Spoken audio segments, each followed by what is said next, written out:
Hi guys, today we'll talk about how can you add your phone number on your Kayak app. We're going to figure out installation on how you can do that on your app. So all you have to do, so you just go down, you click here on profile down here.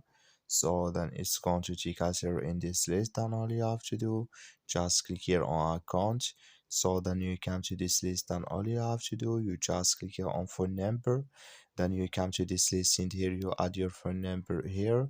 So then you down, you just click here on set confirmation code. Then it's going to send to you on your so here can you choose your country if you want to add India or United States.